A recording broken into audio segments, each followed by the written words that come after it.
NFL Draft Bible on location. How do you respond from a game like this?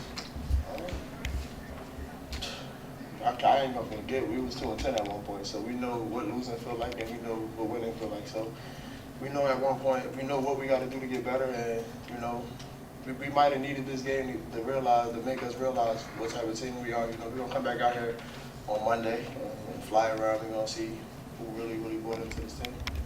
Early on, you were 6 for 6 and getting out on the 8 what was working on offense?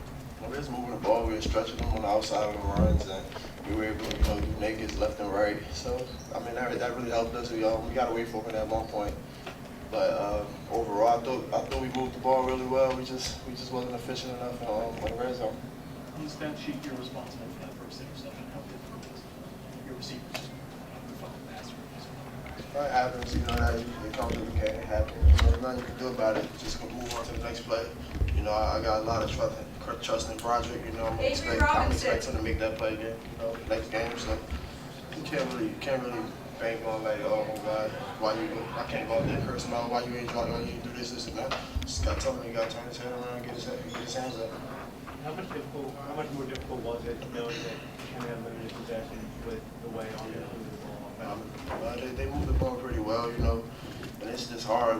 The way we was moving the ball, I felt like we was in a good position, just to put up points at times, but we couldn't settle with it for 3 points because 3 points wasn't enough tonight. So yeah, we had to score touchdowns, and that we wasn't effective enough in the red zone.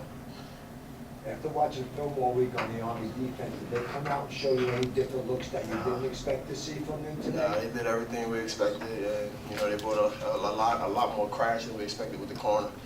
But overall, I thought we played pretty good offensively. It's just that we didn't execute in the red zone. They couldn't stop us. We moved the ball up and down the field. I think we only have 1 3 and out probably. But we just got to do better next week, and we ain't gonna bank on this loss like the end of our season. Well, the red zone offense is big. What are you going to do next week to improve on it? We'll probably practice red zone a lot this week, just because we can move the ball in the open field. So when it comes to that red zone, we got to be a lot more effective. We got to make a lot more plays. Absolutely. When you have that interception, when you have to drive down by 8, you only want to score, just like, what was your approach going into that situation? Man, I've been in this situation before. Practice it probably once a week. So I really had no pressure on it. It was just a miscommunication between the receivers. They wasn't able to get the call the right way. And it was just dumb on my behalf to even force the ball in there. I should have just thrown the ball out of bounds and let it play another down. You think going into this game with 0-2, not paying too much, starting 0-2. Right. Does it really feel like 0-3 now? You guys Nah, the 0-1. It's a whole new season. We 0-1, and all we can do is just bank on next week and try to get the season to 1-1. I mean, these are not conference games for us. So our end goal is to win the conference. We can be 9-5 or 9-3 and win this conference. So it really don't matter. As long as we at the end of the day win this conference championship, that's our major goal. Does it hurt you that you don't face a conference one for a couple of weeks? You feel that your motivation change, your attitude change? No, I expect this team to approach each week the same. Whether we're playing USF, UConn, UCF, anybody, I expect us to approach the game the same. The same attention to detail, the same study of the film.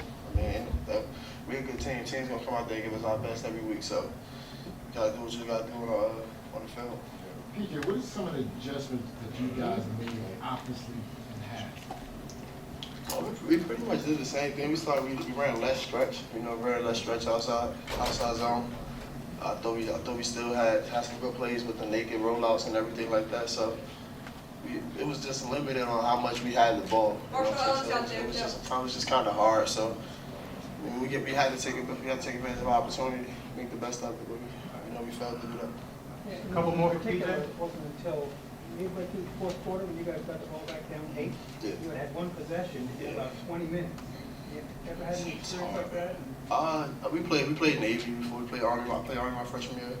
Played Navy as a sophomore. We've had times where they really can run the ball, and they was effective tonight running the ball. They even tried to throw the ball a little bit, but when you seen them run the ball, you realize that. I was talking to Adam and Michael. I'm like, man, we got to make the best of every opportunity we get every time we get the ball, because it's hard to get that ball back versus this offense. And, we got to make the best of it, and that's what we failed to do today. You're not the all-time pass leader, for example. Do you pay attention to the personal accolades or Nah, we just lost the game. I really don't even care about what's going on with accolades or anything like that. I'm pretty focused on right now trying to be 1-0 next week. That's my mentality. I'm pretty sure everybody in the locker room's mentality 1-0. Hopefully we come back. I think this team will bounce back stronger than we expect because a lot of guys on this team this football, this game means something to them, man. Especially the senior class. So, man, it means a lot to us. And we want to show everybody what we're capable of.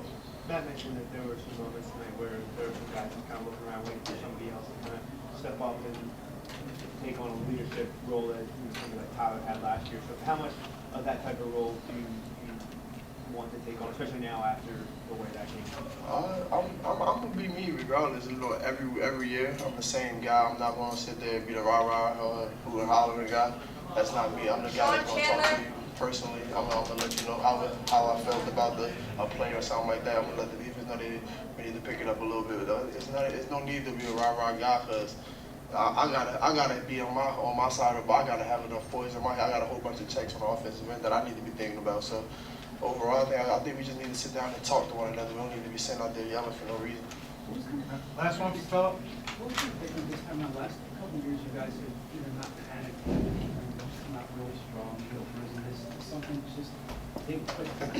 What was different? I really can't tell you. We came out with the same energy we had in the previous years, and it's just tonight didn't go our way. So it's nothing we can really complain about or say we didn't do because the game over. All we can do is go back and watch the film. We probably won't face another triple option team until we probably see Navy at some point, So we got to just bank on now, seeing who the next opponent, which is Stony Brook. We got to forget about Navy Army. All right. Thanks, Philip. Thanks, Phil. NFL Draft Bible on location.